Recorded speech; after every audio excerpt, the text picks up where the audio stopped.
Good morning बच्चों, मैं कपिल मेहरा। हम पढ़ेंगे कक्षा 7वीं सामाजिक विज्ञान एवं राजनीतिक जीवन।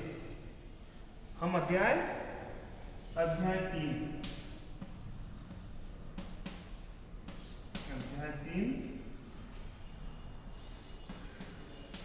राज्य शासन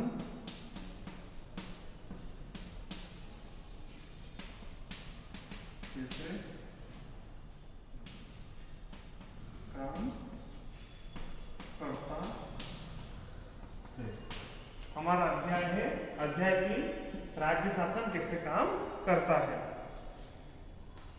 पिछले बार हमने चर्चा की थी कि शासन किन 3 स्तरों पर कार्य करता है।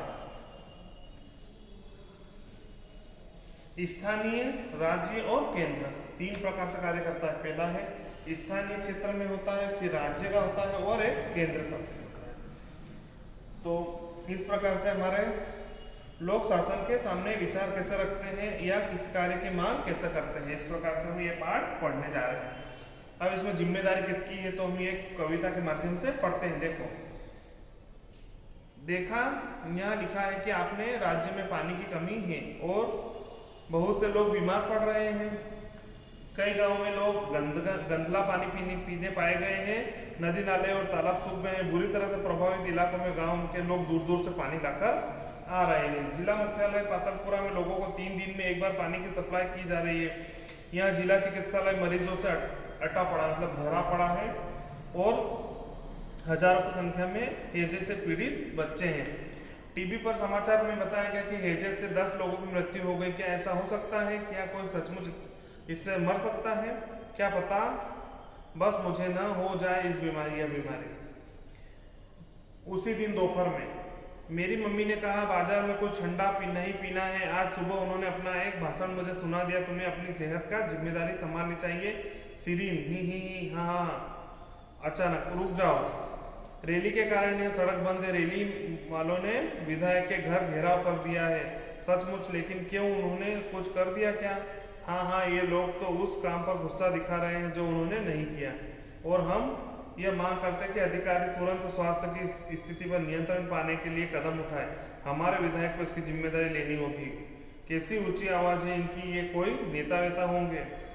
मैंने इन्हें टीवी पर भी देखा है। ये विरोधी दल के नेता है। तो सभी ने बीमारी के कारण किसका घेराव कर लिया? विधायक के घर घेराव कर दिया और उनसे बोले कि ये स्वास्थ्य सुधार की व्यवस्था आपकी है, सभी जगह आपको देखना है। विधायक कौन होता है?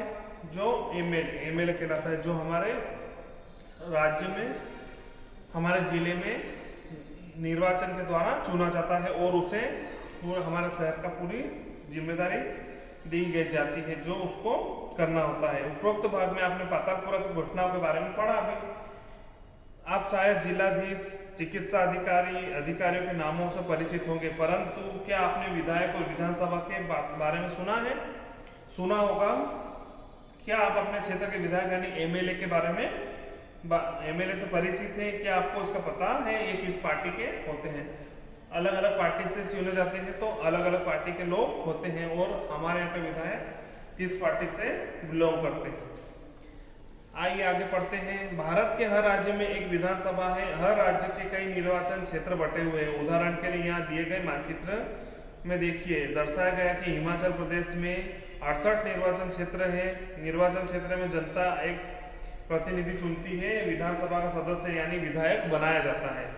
आपने ध्यान दिया होगा चुनाव में लोग अलग अलग पार्टियों में नाम से खड़े होते हैं। अलग अलग 2 पार्टी होती है। जैसा आपने एक क्लास में देखा होगा, मॉनिटर चुनने के लिए 2 व्यक्ति को खड़ा करते हैं और हम अपने वोट के द्वारा उनको चुनते हैं। इसी प्रकार से विधायक को भी चुना जाता है। 2 अलग अलग दल के नेता होते हैं, अलग अलग दल के सदस्य होते हैं जिन्हें हम चुनते हैं और उनको विधायक बनाया जाता है। जो लोग विधायक होते हैं वे मंत्री या मुख्यमंत्री कैसे बन जाते हैं? तो देखो, जितना ज्यादा अगर जिसको वोट मिलेगा उसके मान से ये मंत्री और मुख्यमंत्री भी बनते हैं। जिस राजनीतिक दल के विधायक आधे से अधिक निर्वाचन क्षेत्र जीत जाते हैं, राज्य में उस दल के बहुमत को माना जाता है। अगर हमने 10 कैंडिडेट हमारे खड़े हैं तो 10 में से अगर हम 6-7 व्यक्ति हमारे टीम के जीतते हैं तो हम मंत्री मुख्यमंत्री बन जाते हैं। इस प्रकार से हमारे राज्य में किया जाता है। ये हमारा भारत का नक्शा है। और देखिए ये जम्मू और कश्मीर है, पंजाब और उत्तराखंड, इस प्रकार से हमारा पूरा क्षेत्र बसा हुआ है और सभी अलग अलग राज्यों में और सभी अपने अपने राज्य में कार्य करते हैं। विभिन्न राजनीतिक दलों के उम्मीदवार ने 2003 का विधानसभा चुनाव जीता और वे विधायक बन गए। विधानसभा में कुल विधायकों की संख्या 68 है। कितनी है? 68। इसलिए बहुमत प्राप्त करने के लिए किसी भी राजनीतिक दल को 34 से अधिक विधायकों की आवश्यकता होती है। अगर किसी को मुख्यमंत्री बनना है तो अगर उसके 34 कैंडिडेट जीतते हैं तो वे मंत्री बनते हैं। भारतीय राष्ट्रीय कांग्रेस के 43 विधायक होने के कारण उन्हें बहुमत मिल गया, मतलब 34 होना चाहिए और उनके 43 हो गए तो उनको बहुमत मिल गया, उनको उनकी जीत हो गई। इस उदाहरण में भारतीय जनता पार्टी मुख्य विरोधी दल बनी क्योंकि भारतीय राष्ट्रीय कांग्रेस के बाद सर्वाधिक विधायक उसी के थे। विरोधी पक्ष में अन्य पार्टी भी थी और निर्दलीय उम्मीदवार भी थे।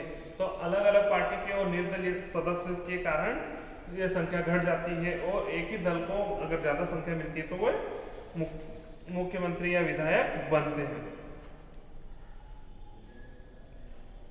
विधायक 1 अखंड गांव में निर्वाचन क्षेत्र में पिछले 3 हफ्तों से हैजे के कारण 15 लोगों की मृत्यु हो चुकी। मेरे विचार में सरकार के लिए बड़ी शर्मनाक स्थिति। यह सरकार को अपने और प्रौद्योगिक सर्वश्रेष्ठ घोषित कर रही है। हैजे जैसी साधारण बीमारी को रोकने में असफल है। मैं स्वास्थ्य मंत्री का ध्यान इस और आकर्षित करना चाहती हूँ वे स्थिति को नियंत्रण में लाने के लिए तत्काल कदम उठाएं।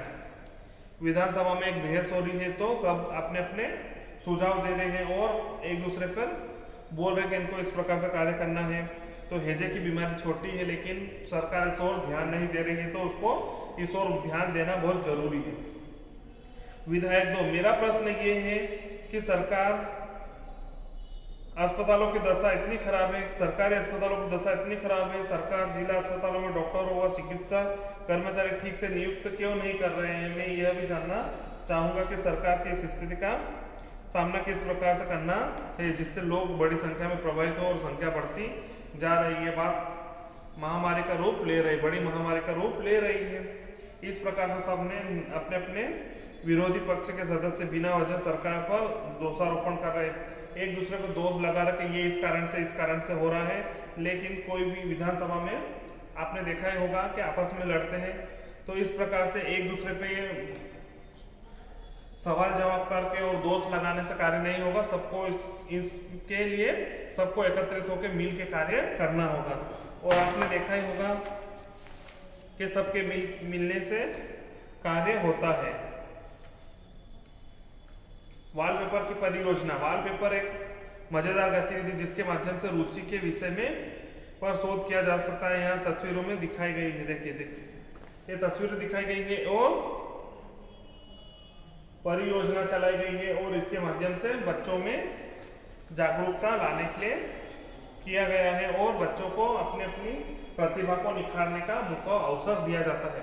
तो इस प्रकार से हमारे राज्य सरकार को सारे राज्य शासन का कार्य करना होता है जो कि हमको सबको मिलके करना होता है, एक व्यक्ति के द्वारा नहीं किया जा सकता। दोषारोपण लगाने के बजाय हमको सबको मिलके और सहयोग करना चाहिए और आगे हमारे देश को अच्छा बनाना चाहिए। तो हर राज्य शासन में हम इस प्रकार से कार्य को अच्छे सुचारू ढंग से कर सकते हैं। हमारा अध्ययन यही समाप्त होता है। धन्यवाद बच्चों।